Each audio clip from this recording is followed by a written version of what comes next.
From Nutrien Ag Solutions, I'm Senior Meteorologist Andrew Pritchard with your Canadian Prairie weather story for Thursday, December 5th, 2024.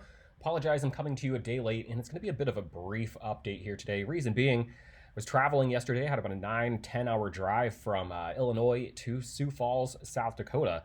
I'll be presenting to the South Dakota Soybean Association at their annual meeting here later on this morning, so had to punt on the video yesterday so I could get on the road and get this drive done through very strong northwesterly, very cold winds, and then getting the video done here this morning, bringing a little update to you, talk about what's coming over the next couple of weeks, and then I'll be presenting to the group here later on this morning and then making my way back on down to Illinois. So as I said, another shot of Arctic air coming out of the prairie into the Midwest. I was feeling it yesterday. You're feeling it, especially in the eastern prairie today. If you're in Manitoba, minus 20 this morning, a little more quote unquote mild as you make your way into parts of Alberta and Saskatchewan, especially where we don't have so much snow on the ground, -4, -5, all the way down to -10 in some areas as well. We'll be talking about some late weekend snow, specifically getting kind of late Saturday into the day on Sunday as an area of low pressure travels along the U.S. and Canada border. We have good agreement with that one on our multiple weather models. And then we get a bit of a cold break following that, but it does look like we'll turn busy mid to late month with multiple opportunities for storm systems and precipitation across the prairie as we go into the last half of December. Now let's take a look at the infrared satellite picture. Again, big area of low pressure swirling across the northeast U.S. into eastern Canada, bringing a lot of cold Arctic air with it. So again, I left Champaign, Illinois, where I live and work right about here where the cursor is yesterday morning, traveled up here through northern Iowa, and then made my way to my destination here in Sioux Falls. And so you can see I'm well within that purple shading now where it is just Arctic air. It is, bitterly cold. It is blustery. We had some snow squalls making their way through parts of the Great Lakes yesterday with bursts of heavy snow, strong winds, but again, just a very wrapped up area of low pressure traveling through the Great Lakes, and it's bringing another shot of cold air along with it. And then we get little clippers in here that can at times bring some flurries to the area. Not a lot of flurry activity going on right now. We do have some precipitation across parts of British Columbia. I mentioned all the activity off to the east across the Great Lakes, but kind of in the middle right now across the prairie. You can take a look at the 500 millibar height pattern across North America right now. Here's the big upper level low on the right side there, moving out of the Great Lakes into the northeast U.S., into eastern Canada with ridging on the back side there. Higher atmospheric pressure, the axis of that running up through the western U.S. into parts of Alberta and British Columbia. And so kind of between those two features, we got strong northwesterly flow, and that is helping usher in cold air and strong winds at times, and then some of these little clipper systems. Again, coming around the base of that trough to the east, very strong winds. And then we got another area of low pressure across the Gulf of Alaska, strong flow coming around that. And then the flow comes up over the top of the ridge and dives in across the prairie. As we animate this, we'll see that next to little area of low pressure across the Gulf of Mexico, the Gulf of Alaska. Right here, this one makes its way in over the weekend. This is now taking us into Friday. Saturday, you're seeing that ridge flatten out as the area of low pressure makes its way in. We'll see this surface low travel along the U.S.-Canada border Sunday into Monday with a corridor of snow across the prairie before we get right back into, not the exact same pattern, but the same look. Again, a deep area of low pressure across the Great Lakes, ridging, returning across British Columbia. And so we'll have another period of very strong northwesterly flow, bringing in some more Arctic air, very cold, dry air, chances for flurries as we head through much of the next work week.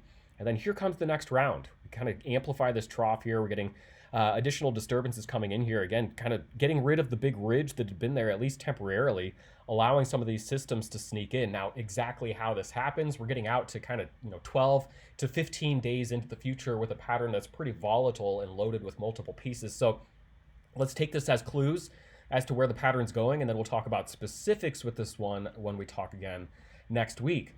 Now, again, this is going to bring in some shots of cold air. It's cold now, especially in the eastern prairie, a little bit more mild, closer to seasonal averages in parts of Alberta and Saskatchewan as we get into the later part of the day today. We'll see temperatures rebound, some milder, relatively speaking, air making its way in as we get into the weekend in advance of the next storm system. So we'll see warming in advance of the next area of low pressure. That one swings in Sunday into Monday, bringing some snow.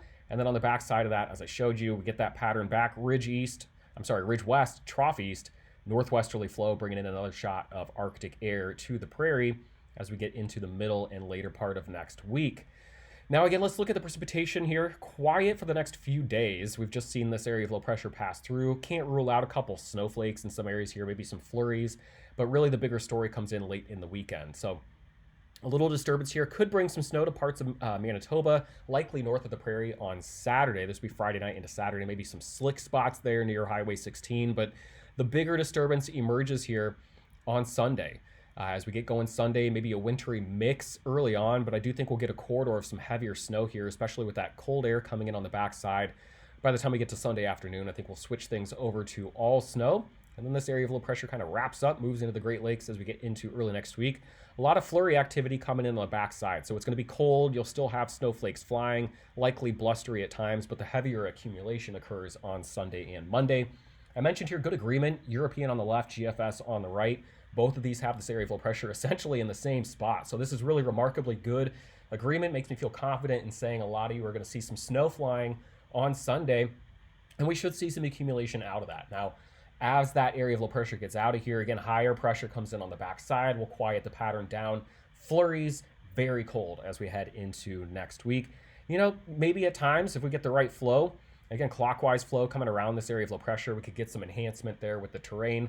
Maybe possible we get some of these flurries to overachieve. But again, much of the accumulation over the next 7 days is going to happen on Sunday into Monday, and it could be, you know, significant in some corridors here. We're talking about anywhere from 15 to 25 centimeters of snow with this one, kind of near Highway 16, off to the south of Highway 16. A lot of folks getting at least, you know, into that 5 to 15 centimeter range. But certainly some pockets of heavier snow, some more significant snow in excess of 20 to 25 centimeters is possible, especially across some of the higher, you know, hills in some of the areas here along the Alberta-Saskatchewan border, and then that little corridor near Highway 16 from Saskatchewan into Manitoba certainly seems to have a pretty strong signal for some significant accumulations there as well. And as we look at the European, the ensemble probabilities, this is the probability of 3 inches or more of total snow over the next 5 days. And again, pretty good, you know, even at range here. We're still 3 to 4 days out from this system, 60 to 70% chance there for some measurable accumulating snow. Now, this is an old map, so we're not going to really pay much attention to that. Forgot to delete it and switch it out. Let's talk about where the pattern goes in the middle of December. Again, this is on the back side of the Sunday, Monday snow. On the left there, you see the ridging in the west, but then the next disturbance comes in. The model image on the right is December 13th and 14th. I think that would signal our next run of active weather, and certainly we see a good signal with that with the European AI forecast system. Again, this is kind of the flurry activity with the clippers that come in through the first half of next week. But then as we animate this, you'll see multiple pushes of moisture coming in as these troughs try to make their way in. This is not the most amped up pattern that we could see. We're not really talking about lows that are going to be really kind of coming in across the western U.S. and then lifting north into the Prairie, bringing heavy corridors of snow. But it could be active and you know, with 2, 3, maybe 4 little disturbances swinging in here, we could kind of accumulate snow on a frequency basis instead of it being a lot all at once. So the end of December looks busy. We'll talk more about what that means specifically a week from now, but going to get cold with some snow coming over the last half of the weekend at this point. Calgary, your highs are above freezing the next few days, but they will be tumbling into next week. Edmonton, very similar look here. Saskatoon, same thing, getting much colder as we head into next week. Regina, and then we'll finish here in Winnipeg. Again, colder off to the east with this pattern. Ridging west, troughing east. That means it's going to be more mild in the eastern or the western Prairie, much colder in the eastern Prairie. So you saw those highs above freezing in Alberta the next 3 days. Not so in Winnipeg here. You'll get above freezing on Saturday, a whole degree above freezing before you tumble back into bitterly cold air in the middle of next week. Have a great day. Again, apologies for coming to you a day late today. We'll talk to you again next Wednesday morning.